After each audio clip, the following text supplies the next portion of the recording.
Welcome to this new podcast, God and Us. This is our 10,000th time trying to record because my wife would not listen to me and put her stuff on airplane mode. Yep, because I have stuff to take care of. So let's try one more time and hopefully this is it. This is it. Well, like I said, this is a brand new podcast for couples. Mostly Catholic, but I'd like to say that it's a universal couples podcast. We've been married for 4 years, have 2 kids, and are Catholic. However, our Catholic faith is more in the traditional sense. We attend the traditional Latin Mass, therefore we're called traditionalist. TLM. Which is fine. It's I guess it's different for other people. Yeah. The norms or the ordinary. Yeah, it's something, I guess we can explain more in other episodes, but since this is just an introductory, let's just kind of introduce ourselves. Can you introduce me? Well, my name is Jose. I am your host, and my other host, I'm not going to call her co-host because we are one. My other host is my wife, my beautiful wife, Danae. We've been through a lot, huh? We've been through a roller coaster. Very much so that we've hit a lot of things about ourselves that somehow we want to share with the whole world.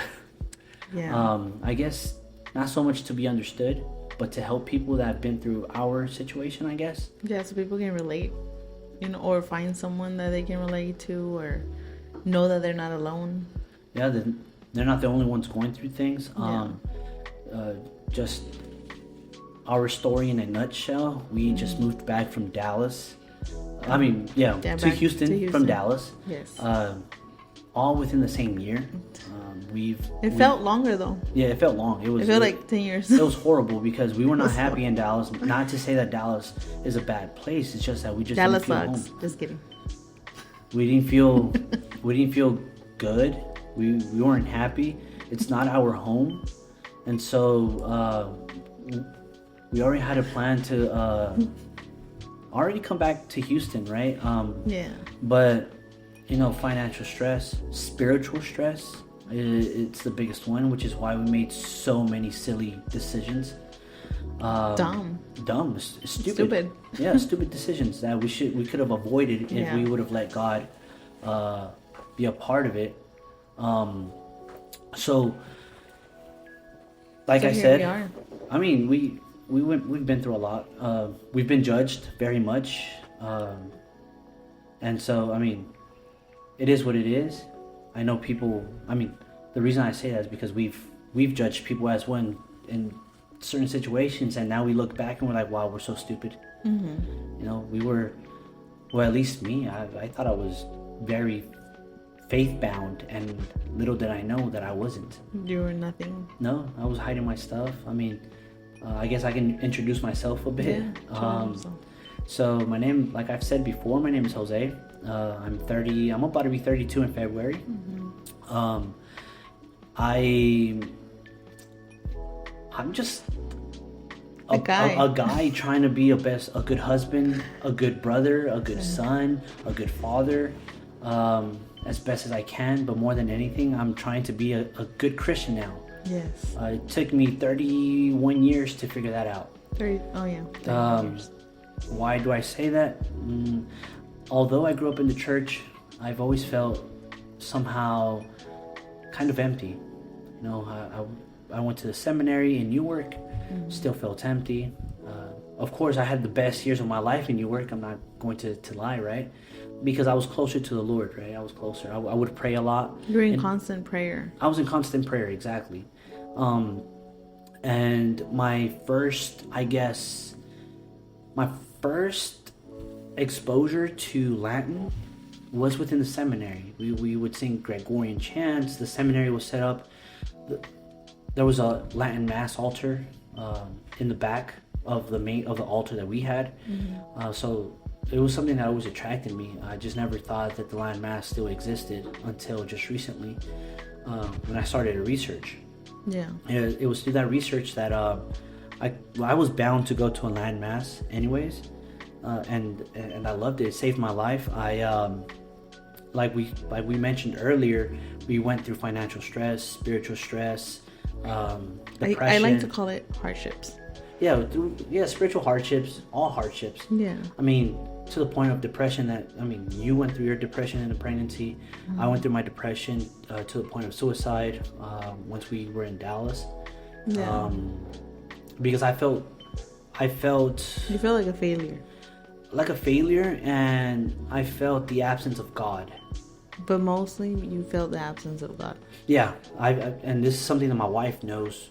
You know, I've been, I guess since the moment we got married, I told you that I struggled very much to feel God in my life. Mm-hmm. We would go to church, we would do what we had to do, and I still didn't, for some reason, didn't feel God. And so the landmass came to my rescue. Of course, I'm gonna give you more detail in further episodes, right? Yeah. It's just, everything in a nutshell. And so I've always wanted to create a podcast as well, which I did. I do have another podcast called Pines, Pipes, and Cross Catholic Show. If you want to go check that out, it's a Catholic men's show. But anyways, when I brought up the podcast idea, you brought up the idea of creating one for ourselves to help couples out. Mm-hmm. But back then we didn't have the hardships we have now. Yeah. And it's funny because now that we have the hardships, before we joined the traditional movement, I guess if you want to call it that, the TLM, mm-hmm. We lived our faith very differently. Yeah. We weren't living the faith. I mean, I was getting drunk almost every day, mm-hmm. drinking 12 packs a week. Nonsense. Which is dumb. Yeah. I mean, I was drinking I thought I had faith, and I was still getting drunk. Mm-hmm. But little did I know that I was suffocating all my depression, everything that I felt, the pleasing people stuff. I was very violent. Yeah, very violent. Mm-hmm. Very violent. I mean, with your family, I think at one point before we got married, because of my two-faced ways of being, because I wanted to please people, your family noticed and kind of had a little, I guess, second guess, or they kind of began to second guess me. Who was I really? Because with certain people I was a certain way, and then with others I was another. But I think that at that time, I know for sure that at that time I was really just covering everything, because I was sexually abused at 3. Yeah. And that kind of made my insecurity, especially from my dad, because my dad never really was. He was at home, but never really present. I guess he was trying to provide financially without providing emotionally. Exactly. So, although I had him, I still wanted to be accepted by people. And so in church... You just wanted to be loved. Yeah, of course. Mm-hmm. Who doesn't, right? Yeah. But I began to please people in everything I did at church. The singing, the ex-seminarian thing. The practicing. So much so that the first year of our marriage did not feel like the first year. Honeymoon stage didn't exist. I tell everybody that we are like going backwards. Till now we're experiencing honeymoon stage. Yeah, and it's funny because we're struggling now. Yeah, and it's been 4 years. It's been 4 years. We're struggling more than ever, but we're happy in the struggle. It's strange. Yeah. We have embraced our faith more than ever. I think we pray more now than ever, but let alone we do things as a family together in the faith. I think we practice faith more than we used to. Yeah. Whenever we call ourselves Christians. Before. Exactly. Not to take away from what we were at. I feel that, we felt called to move to the TLM because we needed it. I feel like the TLM came to save us from suicidal, from divorce, from everything. Everything, yeah. From worldly desires. Yeah. Pretty much everything. Yeah. It's funny. My child just woke up. Number one. But yeah. I mean, it truly came to help. Like, I feel that we as a family have grown so much in such a short time. I'm able to be myself. I mean, surprisingly, people who know me as someone who talks a lot, but Yes. the real me is very quiet. Surprisingly, nobody would know. Nobody would have thought. Yeah, like, I mean, we joke around that I talk a lot at home too, but the reality is that I'm very quiet at home. Mainly because I don't let you talk a lot. Yeah, Well, that's one. But the other thing is, I love solitude. yeah. I love being alone. I love silence. It's funny because watching Peter Kant. So I just destroyed his name, but he said something very interesting. Oh no, it wasn't him, right? It was an Italian podcast I was listening to. Silence is the language of love, Yes. and I've always taken that very seriously because I've loved solitude. I remember not getting invited to parties or to anything because people knew I wasn't gonna show up. It's funny because once I moved to Houston, I wanted to get invited to everything, be in everything, have a group chat, have everything. But when it came down to it, I didn't want to. Were you afraid? No, I just wanted to be a part of it. I guess You wanted to belong somewhere. I wanted to belong somewhere. I was too afraid to be me. Yeah. And so now that I'm me, I feel so much calm, Yeah. so much better. I feel happy. You're kind of like, it's ironic because you married someone that likes to be home. I say I'm quiet, but you say I'm not quiet. Yeah, no, you're normal. For the most part, I like to be a little reserved. Yeah, I mean, I can be social, I mean, social, yeah, I mean, but if I had to choose, I'd rather just be with 2-3 guys at once, no more than that. And to me, that's a blast. Just to talk, smoke a cigar, drink a little whiskey. socially, Yeah, you know. socially drink. What do they call it? Social drinking. Yeah. Social.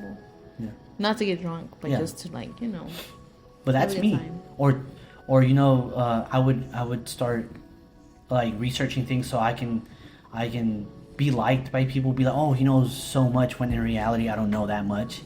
I just know about things that I like, and if it came down to a debate, I would definitely lose. But you like debating, which Which I don't like gets you in debating. trouble. No, sometimes. the problem is I don't like debating. I guess debates look for you.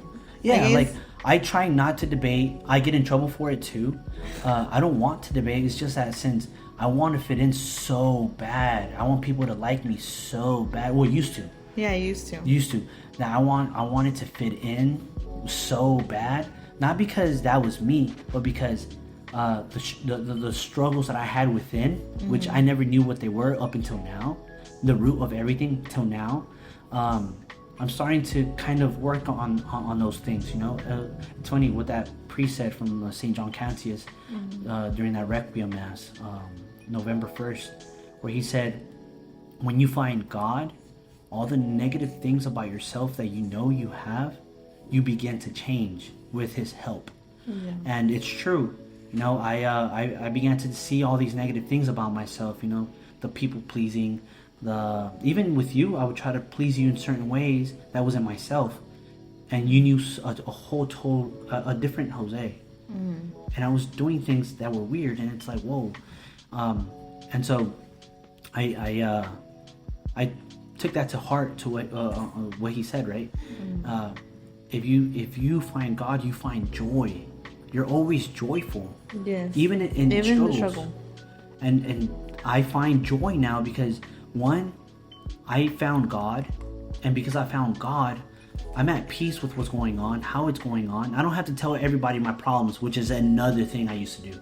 Oh yeah, that you would share too much. I would share That a you lot. would get in trouble by me because I will always have to like, what are you saying? Don't say that. Don't say this. Don't say that. Yeah, and so I mean, so much more that I can talk about, but it'll be later on in another episode. Why don't you talk about yourself? Yeah. Let women know who. Let the woman know who I am. Who runs this show? Yeah, who runs the show? Who runs the show? I'm just the head of the kidding. family. It's just a title. She runs it. I run it. I'm just joking. Well, my name is Danae, and I am 32 years old, and I'm married to you. Yeah, You got me before. she's a year older. Whatever. You got me before I. What did you say earlier? You were talking to me about a guy that he proposed before the lady knew she was too good for him. The Pints with Aquinas episode? Yes. Okay, so recently Pints with Aquinas, Matt Fradd, he was at Seek in Australia. And he said that he was telling the guys there at the conference pretty much that if you're not ready, propose and get married and make that woman have many kids with that woman, as many as you can. Yeah. Because society is afraid of mothers. Yes. And that's something to think about. I think we can talk about that in a different episode. But anyway, like I was saying, we got married 2019, and we've been married for 4 years. I already said that. We have 2 kids. Our oldest one turned 2, and then our youngest one is 4 months. It's going to be 4 months. And I am a stay-at-home mom. It's been my second year? Yeah. As a stay-at-home mom. Yeah. It's been tough. I'm not gonna lie. It's been tough. Especially if, I guess a lot of women can relate to. And you hear our son in the background. Hopefully that doesn't annoy anyone. I don't think so. It's just a baby.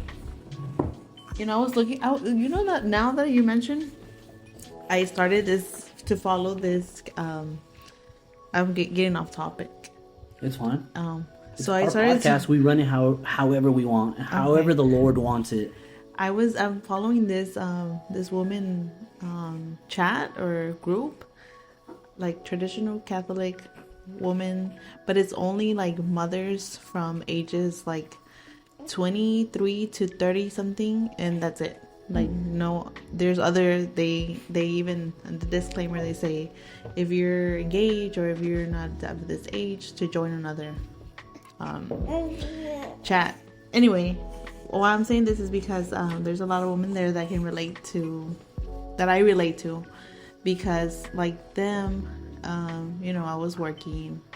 When we got married, we didn't have children until like a year and a half after, right? Well, you got pregnant a year and a half after, but we didn't have our first kid after 2 years. Yeah. Yeah, so we were 2 years along. And we were not doing anything not to. Yeah. We were like just, going with the flow. Which was the time that God blessed us with, because it was a terrible first year. It was a horrible first year. I remember you telling me, and now I think about it and I'm like, he was right. When you're like, if this is how we're going to be when we have children, maybe that's why God is not giving us children at this moment. Yeah. And I'm like, wow. It's true, because we were really bad our first year of marriage. Violent. We were very violent to each other. I think you and I are violent. I think because struggling. We're nowhere close to what we were. Oh no. Like, I was very, very, well, I can just speak from myself. I was a very violent person. I guess it just comes from my childhood. I have all this anger in me that, I feel like I need to release by hitting, and I'm not afraid to say it anymore that, like, at one point I hit you. Yeah. And it was just getting bad. We can laugh at it now, but at that time it was like, wow, bad. like it was bad. Yeah, it was so I've bad. never hit you, but I did like pin you down very aggressively. Yes, which I shouldn't have done. I'm not justifying it. I should have never done that. No, and I shouldn't have hit you, but like at that moment, we called ourselves quote unquote Christian, yeah, a Christian couple, and we would tell people we were happy. Yeah, but in reality, we were like living bad. Yeah, we were living bad. It wasn't like bad, but it was just when we would get mad. At least for me, like, I would want to hit you. And I'm not saying this, to people be like, well, people are gonna have their opinions, but I don't care anymore. I'm just saying because I can help someone else, that violence is not okay. And I used to think, oh, God is going to heal me. God's going to heal me. But we wouldn't do anything about it. I would say the same thing. Yeah, by going to church, He's just going to heal me. But what am I doing? What was I doing for the Lord to heal me? And a disclaimer, everything we're saying is just what we were doing. We're not saying Yeah. that people are doing no, that. no. If It's you're just doing me. it, then and you can relate, that's perfect. Yeah, but I'm just speaking for myself, nobody else. Anyway, I was just going to church, and I never in my head like stopped to think, what am I doing for God to help me, with this violence, with my attitude, with the way I was being, just who I am as a person. And I discovered within this past year that prayer has helped me with that, what do you call anger? What's another word for anger? Yeah, anger. Just use it because that's what it is. Oh, okay. Well, I discovered that prayer has helped me a lot with that, because even though like sometimes, of course, sometimes I do get mad and I think about, hitting.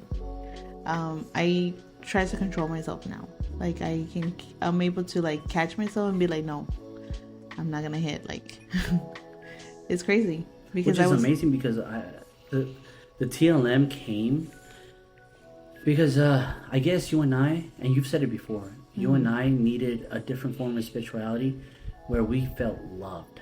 Yes. Because we were living our faith not in the right way. Yeah. For us. For us. Well, for our family. For our family, exactly. For the people who I am, because I like I tell people, I can never ever explain how the TLM makes me feel or makes me want to seek God, because it's kind of unexplainable. Yeah, I mean, and people think that someone's telling us what to do. No one says anything. Yeah, nobody says no anything. One. It's a mass, and the priest just talks. Yeah. Oh, no. It's the priest just gives a sermon or a homily, whatever you want to call it. And you're in constant prayer. It. Yes. And you're in constant prayer. No one is telling you can't do this, you can't do that, this and that, right? Yeah. Which is where Peter Kawansaski said. He said, all you have to do is attend the traditional Latin Mass and the religious aspect of everything. More prayer. You want to pray more. Yeah. Even at home. And it's all because you show up to Latin Mass. And it's true. I discovered that before I heard him say that. Yeah. So all this to say is that, like, it's unexplainable. Like, I just can't describe what the TLM has done for me, because my actions will speak louder, because people who know me will know, or will start to see, how different I guess I am, or because I'm not trying to put up a show. Like, that's the thing. We've learned to let God do things. Yeah. Because before I was that type of person, right? Someone judged me or I judged someone. I needed to confront them and be like, tell me. Or you would send like huge paragraphs, texts by apologizing or something. That was so silly. I have learned in this time that like God will fix things. Yeah. Especially when I'm trying my hardest. I don't have to please people. I used to do that to please people, to be in good standing. And so you and I guess, but I speak personally, I'm learning to allow God to do things. Yes. I mean, I think the biggest and most concrete thing is this house. Yeah. We you and I had a different aspect of, or notion of, what God provides means, right? We would say God provides, but then we would freaking go nuts. Yeah. Go nuts and try to find ways to get this, get that. Oh my God, but God provides. Yeah. And we weren't living it right. No. I mean, I've met people that actually do let God provide in a calm way. Yeah. But us, we were always very anxious. Oh my God provides, and then bam, let's go to Dallas. Like, okay, no. Like, we didn't. I guess we didn't know how to really discern. Exactly. Because that was non-existent. Yeah. For us, it was like God provided in this way, like without prayer behind it. It was just like a whole.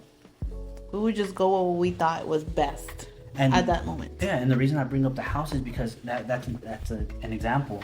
We were looking for a house to move back to into in Houston from Dallas, and of course we had help. And there was this one trailer that someone had sent us, and it was in a pretty rough condition. And we were like, man, we want to live in a place where our kids can run free in the backyard, not to worry about, of course, you have to worry about things anywhere, but have a backyard for them to run.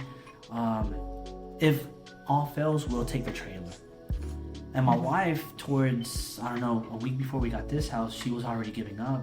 Wait, we had just days to Yeah, move. we had just days because we were supposed to leave our house, our rental, the 22nd. And Yeah. I think this was like the 10th or something. This was already like the 15th. Oh, It like was the 15th. days. And she was like, oh, let's just take it. And I was like, no, like, God will provide. I just was wanted so a roof over my children. Like, she was being a mother. Yes.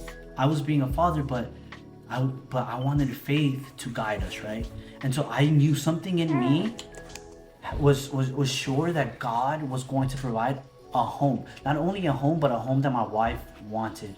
And so I stuck through, not because I did it through my own strength, right? It was just something in me through prayer and everything told me that God is going to provide. Yeah. And so I told her, hold on. Then kid you not, maybe like 2 days later, I was sick at home. My brother-in-law had sent me a picture of a house in rental that I thought we were never going to get and had totally forgotten weeks prior. Yeah. She triggered the memory. I told her to call.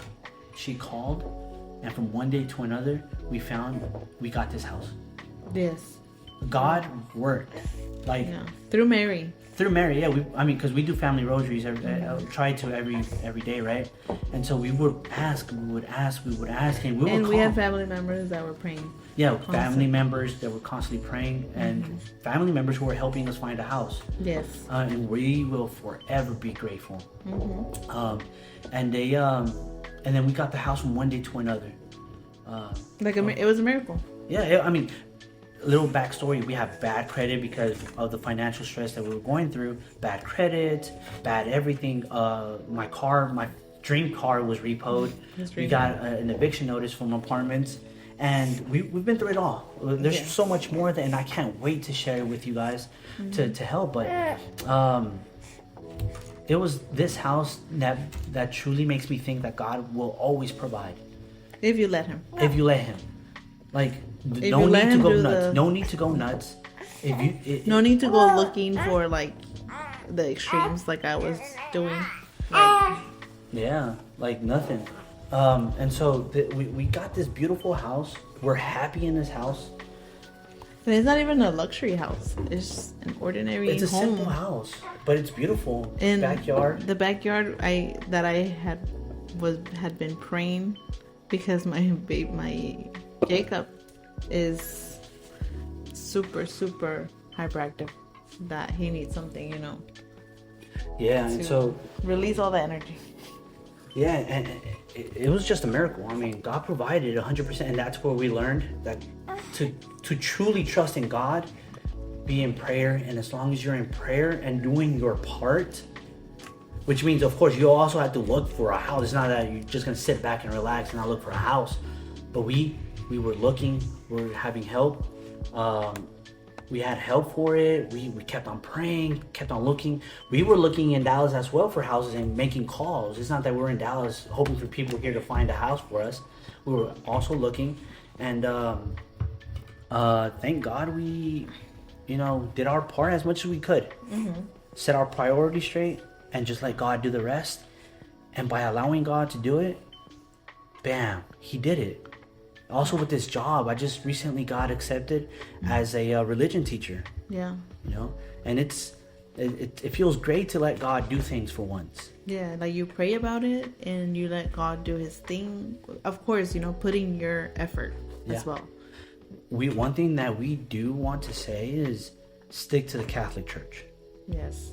Because in whatever you find yourself in, if it's a TLM, if it's charismatics, if it's anything. Anything. It doesn't matter what group, anything. But as long as it's within the Catholic Church, stay within the Catholic Church. Because there's no other satisfaction or anything else that will give you the faith, the strength like the Catholic Church does. Yeah. We've spoken a little bit about our lives, and we hope to kind of expand on it in other episodes. And of course, we're actually planning, and I'm speaking for both of us, to kind of do family prayers through the podcast as well. Live, going live on Instagram or whatever. We don't have a page just yet, but we will do it on my other podcast's page on Instagram, Pines, Pipes, and Cross Catholic Show. If you want to go look for it, we would do live rosaries sometimes, maybe once a week. Maybe go live with other Catholic influencers, traditionalists, anybody. This podcast. Or if people want, so that we can pray for them, or ask for petitions, or things like that. Anything. If you need help, we're willing to. Or just want someone to hear you out. Yeah. I mean, plain and simple. Or if you're listening on the podcast, leave a comment. It's all anonymous. No one's gonna know that you sent a message. Yeah. Just send us a message. Talk to us. We've been through it all, but we've learned through the struggles that God will provide, and that God is number one. Yeah. We're very selfish. We are extremely. Sometimes. We're still selfish. I mean, we're the biggest sinners out there. The sinners will never be taken away. No. That's probably till death. The reason that we're doing this is because since we are the worst, we want to help people not make it to what we are.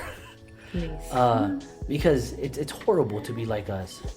But we're doing it sincerely. We're doing it as a couple who maybe sometimes you'll hear our kids in the background because, of course, they're kids, right? We can't control them. But we're a family-oriented, traditionalist couple. Sorry to interrupt. But more importantly, I want people to know that, or to have someone that they can relate to, because at one point in my life, I just wanted someone to hear me out and to people to be open. To be open with me, so that I could find someone I could relate to and be like, oh, you know what, everything's going to be okay, or you know what, everything's going to be okay because this person went through it and look at them now. It's funny you say that, because Matt Fradd said something in that talk. He was talking about guy friends. It was like, one of the rules that a man should always follow is pretty much find men that bring them to holiness and share the same faith with them. And he says, a masculine friendship always works when a man finds another man that they find something similar, a virtue or something that they would like to have, and vice versa. So both have to find interest in each other, of an example that they're not, and would like to be. And so with this, we finish our introduction video, and I hope you like it. I hope you subscribe. I hope you follow. It's going to be an audio this first episode, but then the next episode, it will be video. Hopefully it's good. And please do not let this opportunity pass, and we'll hear from you next time. God bless. Bye-bye.